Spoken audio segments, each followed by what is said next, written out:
Salve galera, vamos dar continuidade no mangá de Jujutsu Kaisen e hoje nós vamos trazer o capítulo 73. Lembrando sempre que se você gostar do vídeo, deixe seu like pra dar aquela moral pra gente e não esquece de se inscrever no canal.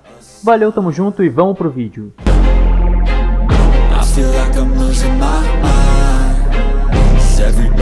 E o capítulo já começa com o Toji falando que a tumba estelar e o armazém amaldiçoado são barreiras para esconder. Não se pode deixar guardas na entrada. Então, contanto que você saiba onde está a entrada, não haverá problemas em encontrá-lo. Xamãs Jujutsu ficam ocupados nessa época do ano. Além disso, aquelas moscas infestaram a escola e as coisas ficaram agitadas lá fora.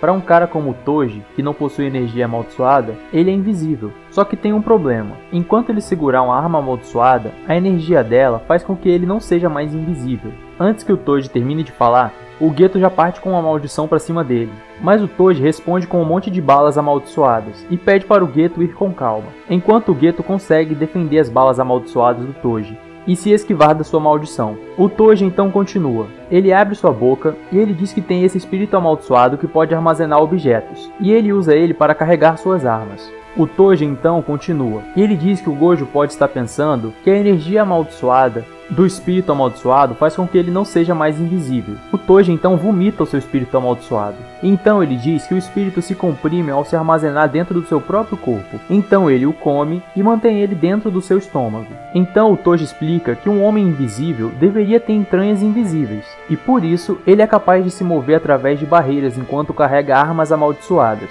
E foi por esse motivo que ele não usou a arma amaldiçoada a princípio contra o Satoru Gojo, pois ele precisava ficar invisível para um ataque surpresa contra os 6 olhos. Ele ainda diz que poderia ter atacado o receptáculo de plasma estelar primeiro, mas seria perigoso demais se revelar os 6 olhos, enquanto o Geto só manda que ele cale a boca, e pergunta se aquilo é restrição celestial.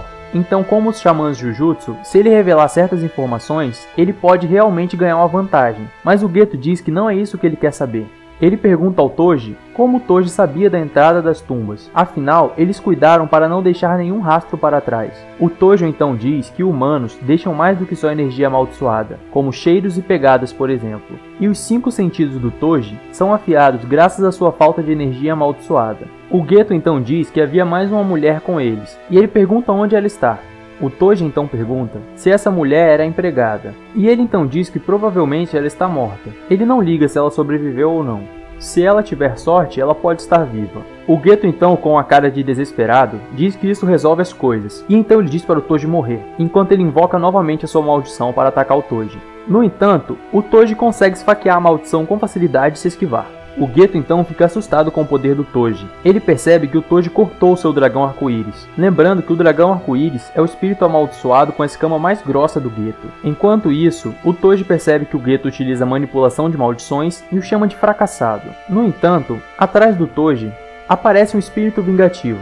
E o espírito pergunta se ela é bonita. Enquanto isso, o Toji percebe que é um espírito vingativo imaginário, com um domínio inato compacto que não pode ser quebrado até que a questão seja respondida.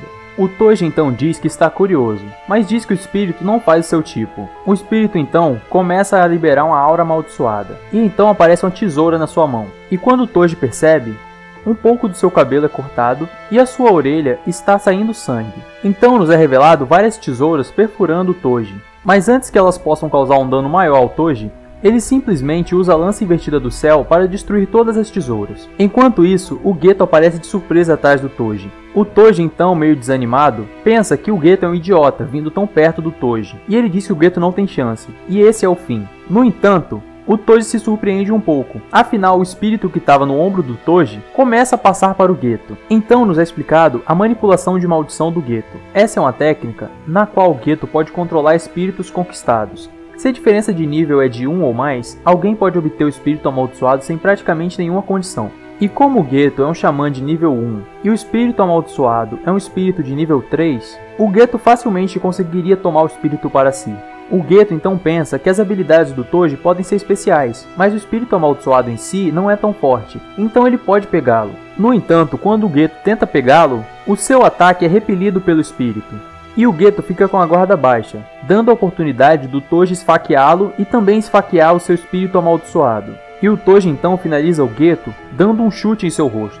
O Toji então diz que o Geto ficará bem, já que ele é um xamã. E ele diz que mataria o Geto caso ele fosse um usuário de Shikigami. Mas já que ele é um manipulador de maldições, Ele não sabe o que vai acontecer com as maldições que o Geto possui caso ele morra, então ele prefere evitar isso por agora. O Toji então passa por cima do Geto e vai embora. Mas antes ele diz para o Geto agradecer os seus pais. Então nos é mostrado o corpo da Rico Amanai, o corpo da Kuroi e o corpo do Geto ensanguentados no chão. E por último também nos é mostrado o corpo do Satoru Gojo. O Toji então diz que mesmo com todas as suas bênçãos, eles perderam para um macaco como ele, que nem sequer usa Jujutsu. Ele ainda diz para o Geto não se atrever a esquecer disso se ele quiser viver uma vida longa. O Toji então lembra do significado do nome Megumi, e significa bênçãos, e foi ele que deu esse nome a ela, que no caso ele está se referindo ao Megumi. Terminando assim o capítulo 73 do mangá de Jujutsu Kaisen. E se você gostou do vídeo, não esquece de deixar o seu like e se inscrever no canal para dar aquela moral pra gente. Isso ajuda bastante a gente a continuar produzindo conteúdo para vocês. No mais é isso, valeu, tamo junto e até o próximo vídeo.